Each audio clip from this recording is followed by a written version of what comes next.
Hello everyone, मैं कृष्णा पटेल आज फिर से आप सभी के लिए ट्रांसफॉर्मेशन ऑफ द सेंटेंस का पार्ट 3 लेके आया हूँ, जो कि इंटरमीडिएट के लिए बहुत ज़्यादा इम्पोर्टेंट है।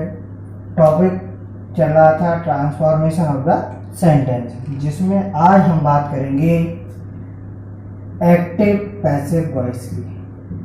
एक्टिव पैसिव वॉइस बच्चों, ये आप लोगों ने बचपन से पढ़े हैं, दैट मीन्स 9 से अभी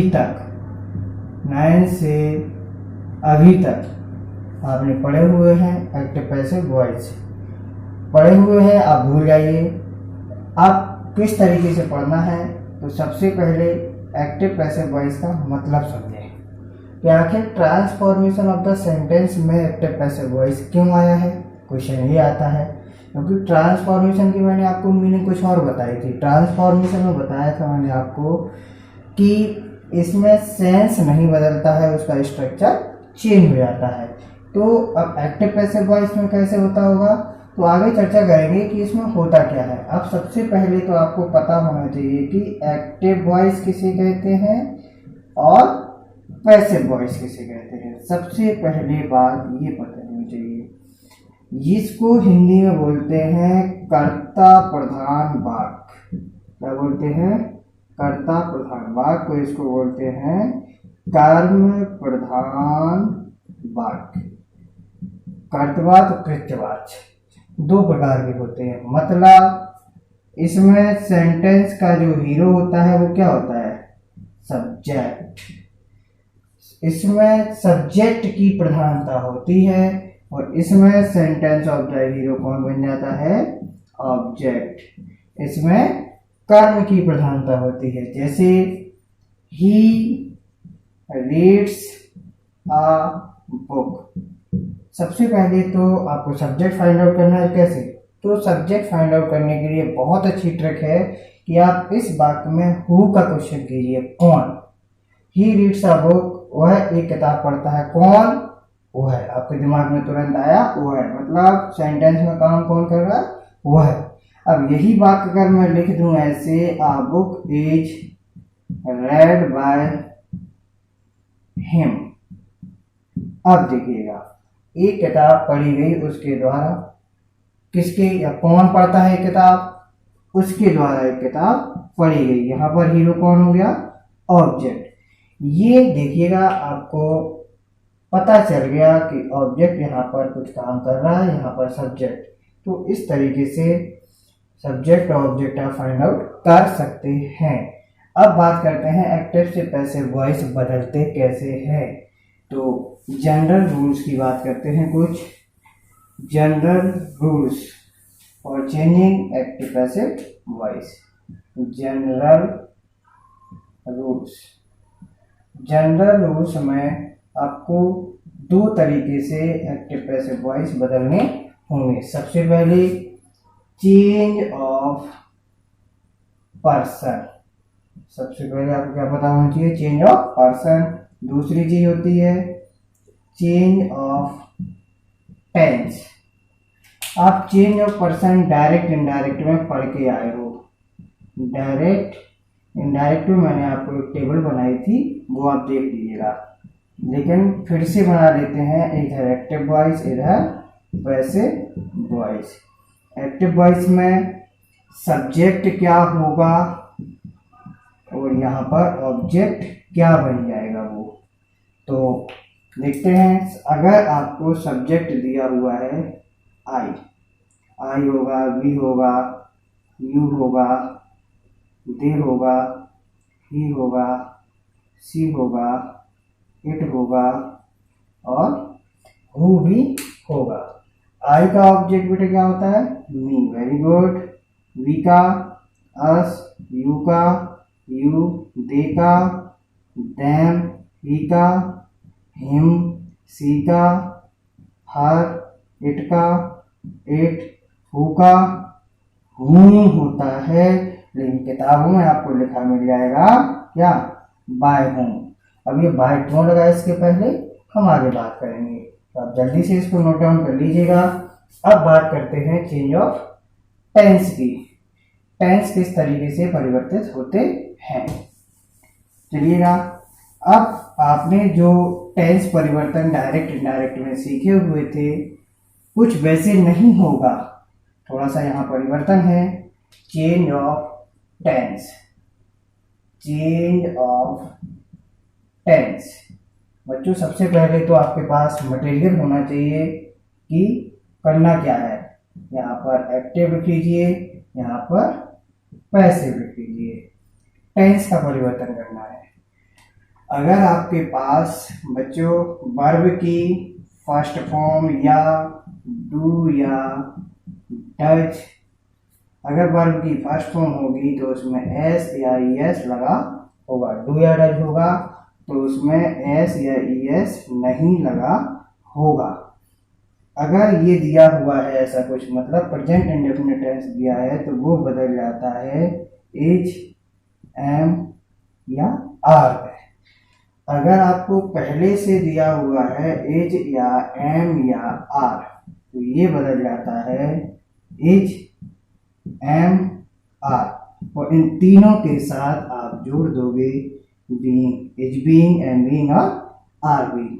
अब अगर आपको दिया है हैज या हैव, तो ये बदल जाता है हैज बीन और हैव बीन में। अगर आपको दिया हुआ है second form of the verb, second form of the verb, या आपको दिया होगा डिड और डिड के साथ हमेशा वर्ब की फर्स्ट फॉर्म, तो आप क्या करोगे, वॉज या वर में चेंज कर दोगे। मतलब प्रेजेंट इंडेफिनिट है प्रेजेंट कंटिन्यूअस, तो पास्ट इंडेफिनिट पास्ट कंटिन्यूअस। अगर आपको दिया है वॉज या वर, तो आप क्या कर दोगे, वॉज या वर के साथ क्या लगा दोगे बेटा, बीइंग। अगर आपको दिया हुआ है हैड, तो आप क्या कर दोगे, हैड बीन। अगर आपको दिया हुआ है विल या सेल, तो आप क्या कर दोगे, विल बी और सेल बी। अगर आपको दिया हुआ है विल हैव या सेल हैव, तो आप इसको बदल दोगे, विल हैव बीन या सेल हैव बीन में।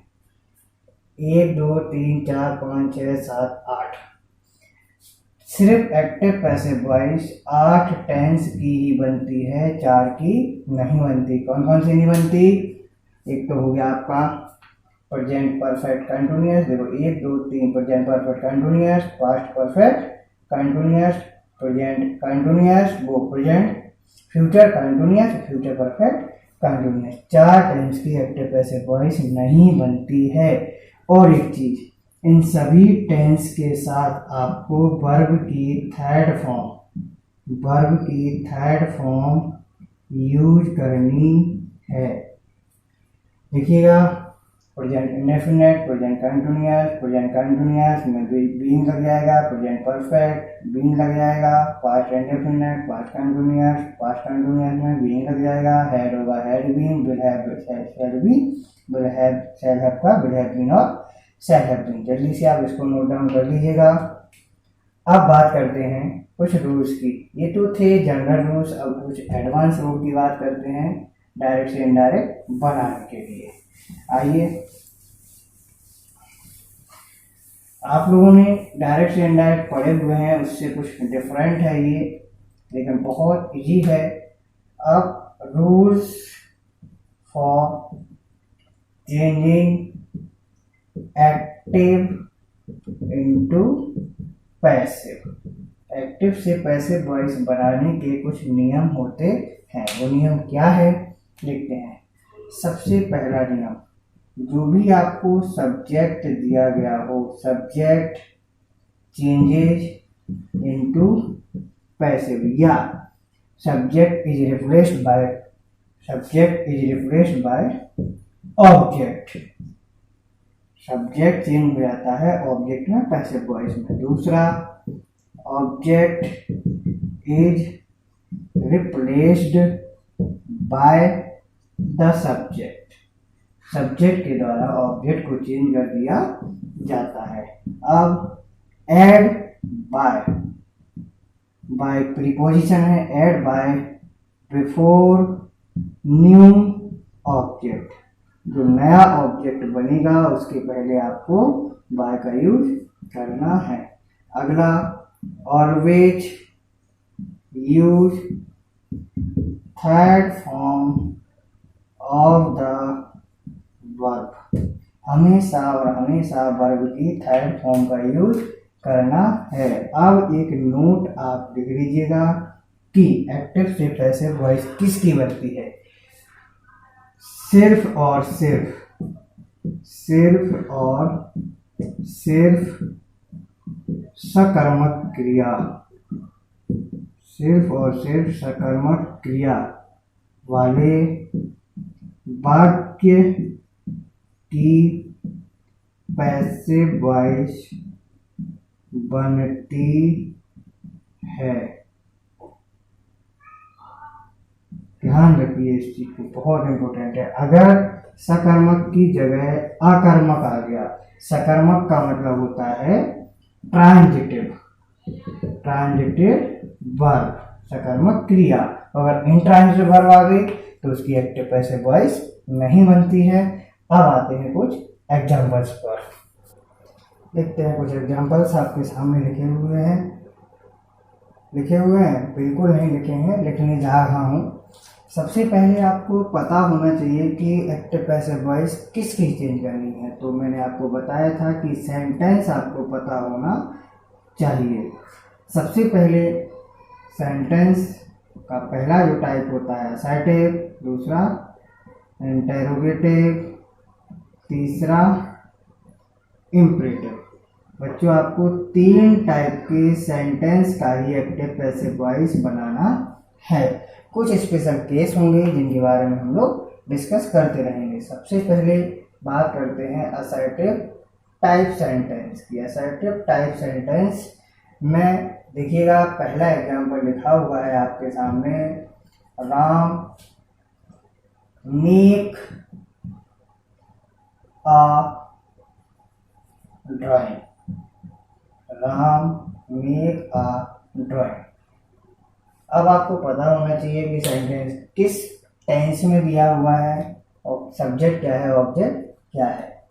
नहीं पता चलता है तो आपको मैंने बताया कि इस सेंटेंस में आप एक क्वेश्चन करिए हु का।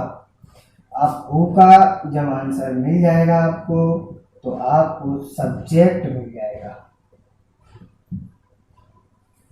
देखिए, who makes a drawing, Ram makes a drawing. तो सब्जेक्ट क्या है, राम। ऑब्जेक्ट हूं, किसको, किसका प्रश्न करना है बच्चों, हूं का, यानी किसको, तो किसको, ड्राइंग को। तो ऑब्जेक्ट क्या हो गया, ड्राइंग।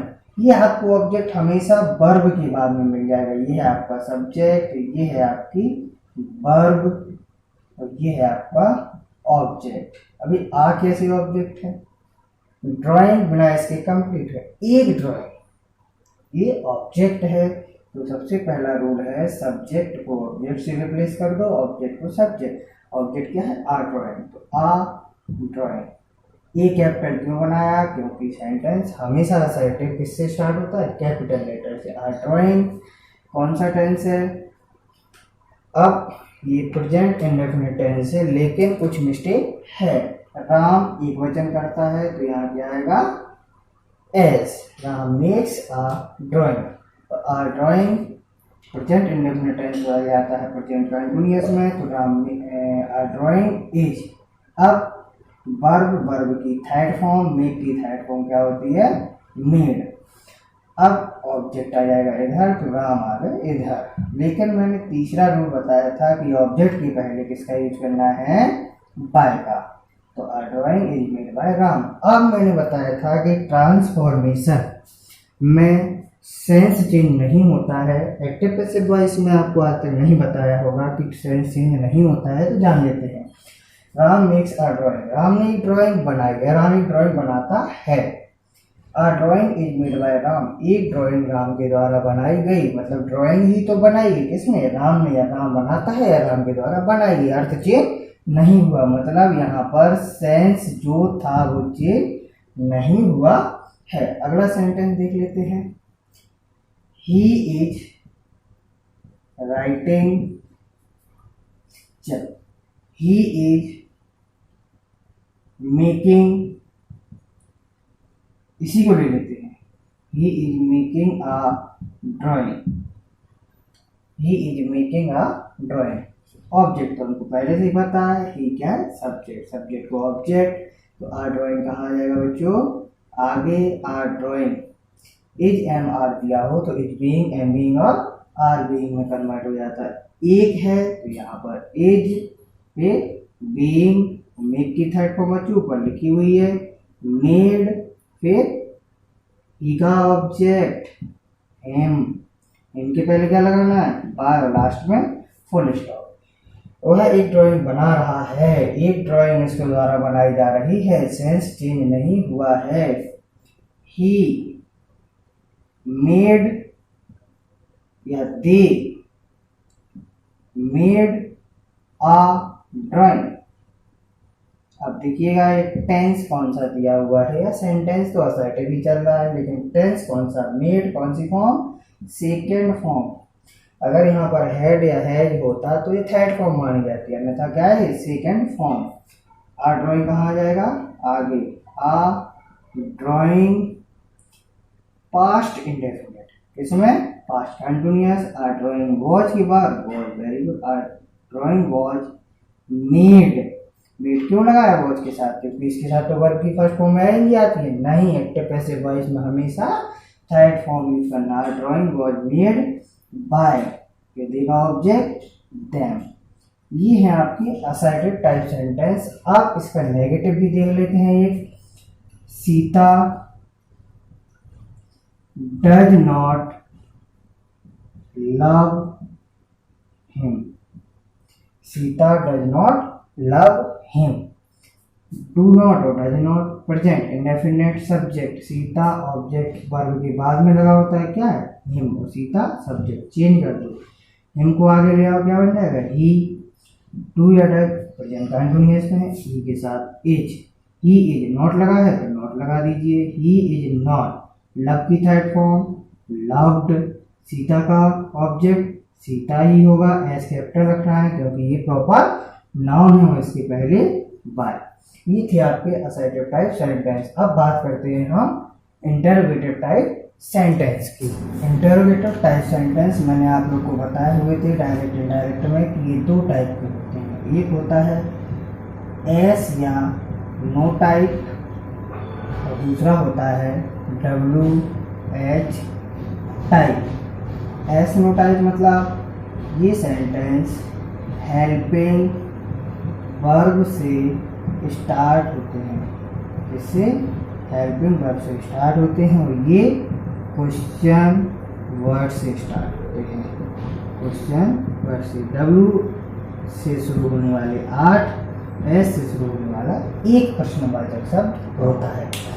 अब देखते हैं कि कुछ एग्जाम्पल्स। देखिए पहला एग्जाम्पल्स, जैसे आपके सामने लिखा हुआ है, does he make a drawing. मैं वही एग्जाम्पल क्यों ले रहा हूँ, ताकि आपको अच्छे से समझ में आता जाए। Does he make a drawing. अब इंटरोगेटिव का आप इससे पता कर सकते हैं या हेल्पिंग वर्ब से शुरू हुआ है, ऐसे भी आप देख सकते हैं। अब सबसे पहले हमें चेंज कैसे करना है बच्चों, जो भी आपको हेल्पिंग वर्ब दी रखी हो उसको छिपा लो, छिपा लिया। अब आपको सेंटेंस क्या मिला, ये इसको भूल जाओ, ही मेक अ ड्राइंग। इससे तो हमने पता कर लिया कि टेंस कौन सा है, प्रेजेंट इंडेफिनिट टेंस, ठीक है। अब सब्जेक्ट को जाओ ऑब्जेक्ट के पास, तो आ कहा आ जाएगा, आगे आ ड्राइंग, मेक की थर्ड फॉर्म मेड, फिर बाय, ही का ऑब्जेक्ट हिम, लास्ट में क्या लगा, क्वेश्चन मार्क। अब प्रेजेंट इंडेफिनिट टेंस था तो किसमें बदलेगा, प्रेजेंट कंटिन्यूअस टेंस में। यहाँ क्या लगा दोगे, AMR, इज लगा दिया। अब आपके दिमाग में क्वेश्चन आया होगा कि सर आपने जो हाथ छिपा दिया या सर्टिक था, सर्टिक क्यों नहीं बना। अब इसके सेंस को समझते हैं। Does he make a drawing, क्या वह एक ड्राइंग बनाता है। Is he drawing, is a drawing made by him, क्या एक ड्राइंग उसके द्वारा बनाई गई। क्या से शुरू था, क्या पे खत्म था। क्यों, क्योंकि हमें इसके सेंस को नहीं बदलना है। मैं बार बार एक ही बात क्यों बोल रहा हूँ, क्योंकि अगर आप थोड़े से कंफ्यूजन हुए सब गड़बड़ हो जाएगा। इसलिए आप इसको याद कर लीजिएगा कि सेंस नहीं बदलना है। अगला, have you done your homework, have you done your homework. ये दिया हुआ है आपको प्रेजेंट परफेक्ट टेंस, भूल जाओ क्या दिया, you done your homework. Subject ये है, वर्ब ये है, वर्ब के जो बाद होता है वो ऑब्जेक्ट, तो इसको इसकी जगह, तो आगे क्या आ जाएगा, योर होमवर्क। डन की थर्ड फॉर्म डन ही होती है। यू को आ जाएगा आगे, तो यू का ऑब्जेक्ट बच्चों यू, तो क्या लगा दोगे, बाय, लास्ट में क्या लगा, क्वेश्चन मार्क। हैव का, हैव का है जो है दिया हो तो बीन, और योर होमवर्क एक व्यक्ति का होमवर्क है वो, क्या लगा दोगे, हैज। अब जब भी कोई सहायक क्रिया दो पार्ट में टूटे, जैसे will be, shall be, is being, ये दो पार्ट में टूट रही है, तो ये जो बीच में जो मैंने लाइन ड्रॉ की है यहाँ पर क्या सेट होगा, सब्जेक्ट सेट करना होगा। तो हैज योर होमवर्क, बीन कहाँ जाएगा, बीन बच्चों इधर सेट हो जाएगा, कहाँ, यहाँ पर क्या बनेगा, has your homework been done by you. अब ये सेंटेंस आपका सही है। अब बात कर लेते हैं WH टाइप की, बिल्कुल इसी को ले लेते हैं। Why does he make a drawing, बिल्कुल वही। अब कुछ भी दिया हो, मैं तो इसको भूल गया हूँ, वही चीज करना है। तो आ ड्राइंग कहाँ आ जाएगा, आगे आ ड्राइंग, मेक की थर्ड फॉर्म मेड, फिर बाय, फिर हिम लास्ट में, क्वेश्चन मार्क। वाई दिया है तो वाई लगा दो, वैन दिया होता तो वैन रख देती। डस था तो यहाँ क्या हुआ था, एज, क्या लगा दिया, एज। क्यों, क्योंकि ये प्रेजेंट इंडेफिनिट टेंस में दिया हुआ था, सब्जेक्ट को हमने कर दिया ऑब्जेक्ट में चेंज। बिल्कुल ऐसा ही आपको ये हो सकता है, जैसे देखिएगा अगला sentence, when will he meet me. अब देखिए, when question word, helping word भूल जाओ, ही मीट मी, ही क्या है सब्जेक्ट, मी क्या है ऑब्जेक्ट, वर्ब सब्जेक्ट को ऑब्जेक्ट, ऑब्जेक्ट आगे आएगा तो बन जाएगा सब्जेक्ट। तो मी का सब्जेक्ट क्या होता है, आई, आई मीट की थर्ड फॉर्म एट, ही का ऑब्जेक्ट हिम, तो इसके बाद क्वेश्चन मार्क और इसके पहले बाय। अब बिल और सेल दिया हो तो बिल भी और सेल भी, तो मैंने क्या लगा दिया, बिल। अब आई के साथ सेल आता है कि बिल, वेरी गुड, क्या आता है, सेल।